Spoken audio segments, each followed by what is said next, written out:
what the fuck is this now? Maybe I broke it.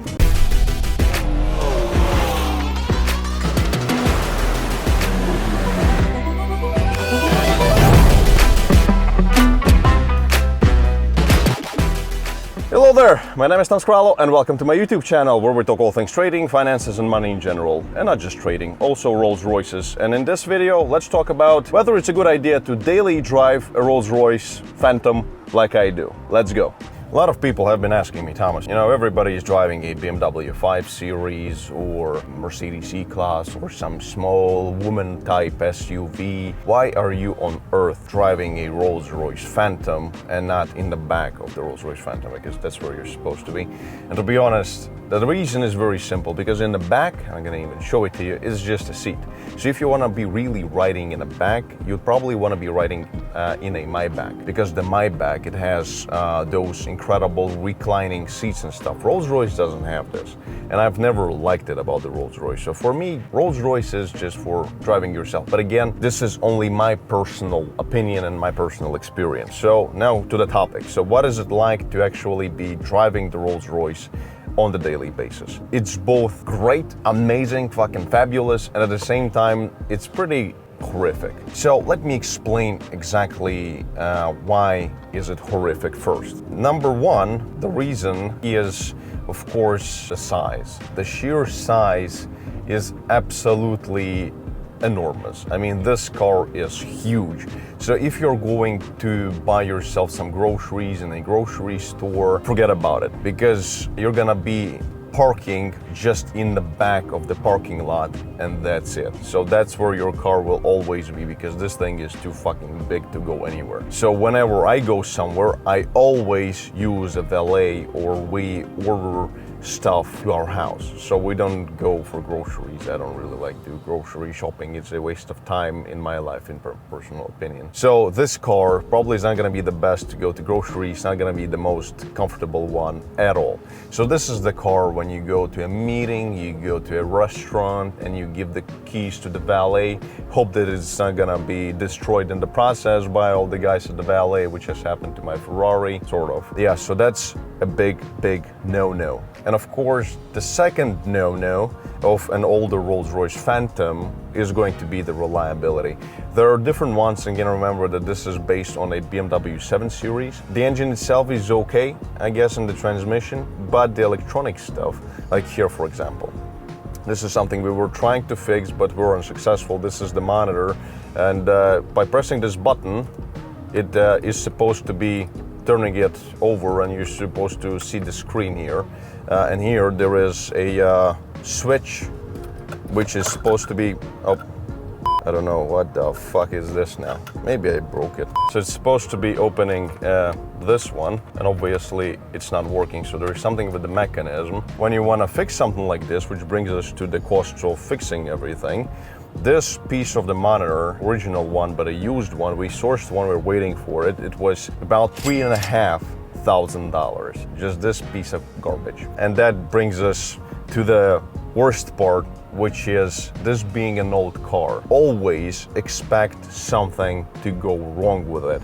So it's probably not gonna be the car that you can rely on the daily basis. So this is not gonna be, you know, one of those Land Cruiser type of reliability specs. So this is also to keep in mind when you're buying yourself a used Rolls Royce Phantom. Just expect that there might be a lot of shit going wrong, and you're gonna have to spend a lot of money on fixing it, unless you get like a super mint one. But even then you probably, because the cars are all the same, so you'll probably always have a problem with it as well. So, but that's pretty much it. So the sheer size, which is, I'll speak about it, is both a good thing and a not a very good thing. The sheer size, the reliability issues, and probably the cost of maintaining. Again, if we're talking about just regular maintenance like oil change and stuff, brakes, it's not really that bad, because it's based on an old BMW. So you'll always be able to find a lot of the parts you can use from a BMW 7 Series. Not everything, because some of the things I fixed and they were only Rolls Royce parts. So those are gonna be always expensive. Now, let's finally talk about, so why do I have this piece of junk? If I call it junk, then why the fuck do I have it? And quite honestly, there are three reasons.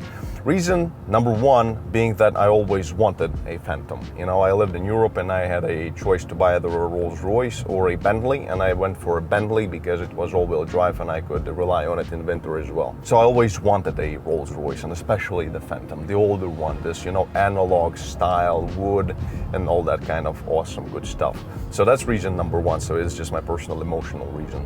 And then reason number two is very simple. It is just the sheer presence of the car. You know, as they say, a big car for a big guy. This is what it gives, this feeling when, for example, you look into the front of the car, you'll see the spirit of ecstasy. That's what that statue is called.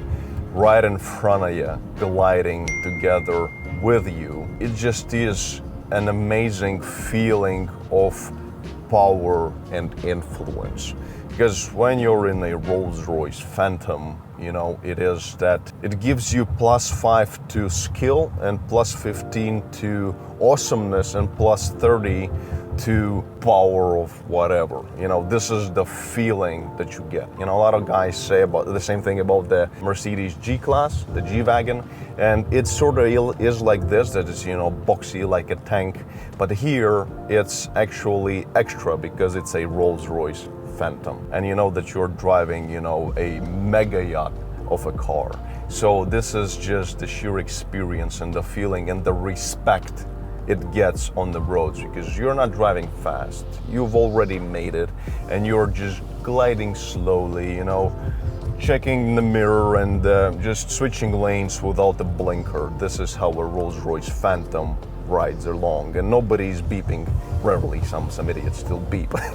But yeah, rarely anybody's beeping, and there is this feeling of respect, because people respect a Phantom on the streets. And when you pull up to the restaurant, you pull up in this huge, enormous fucking thing, which just looks huge and magnificent and super, super duper powerful. So that's reason number two. And reason number three is the ride quality. And this is the last reason. Really, a lot of people have sent me messages, oh yeah, I have an S-Class Mercedes and it is just as good. Well, fuck you, because it's nowhere near being anywhere as a Rolls Royce Phantom. Like literally, the Mercedes can go smoke a cigarette somewhere on the side of the street when the Rolls Royce Phantom is gliding along. Literally, I mean, I had S-Classes, I had a Bentley, which was, it was okay. But the Rolls Royce Phantom, the quality of the ride is the best. I don't know, I haven't ridden in the Cullinan yet, and I didn't ride in the brand new Phantom yet.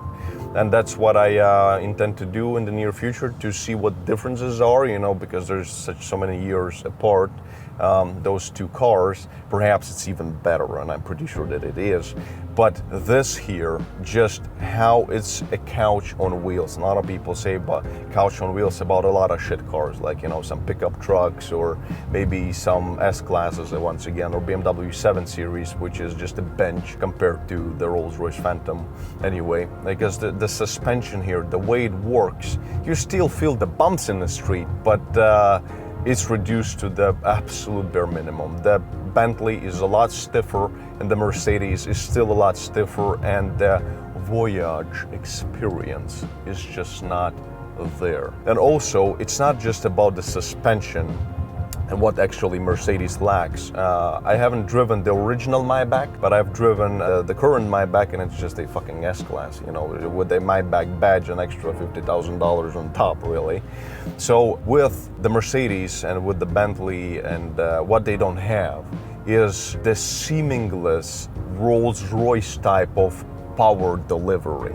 So when you're accelerating, it just doesn't, you know, kick you back in the seat because, oh, well, we're going somewhere fast, you know, like the S-Class or the 7 Series. Well, wait a second. Wait. Roads in Dubai. When you give the gas a little bit more, or maybe even floor it in the Rolls Royce, you can barely hear anything. You know, you can really enjoy a nice talk. Like, for example, right now I'm giving it some berries. You can barely hear the engine, and you can actually whisper. And the way that it delivers the power is like no other car. Let me just put it in, because I cannot really film it and explain it what it is. But in any normal car, from a get-go, you give a gas and it starts quite roughly, it starts driving.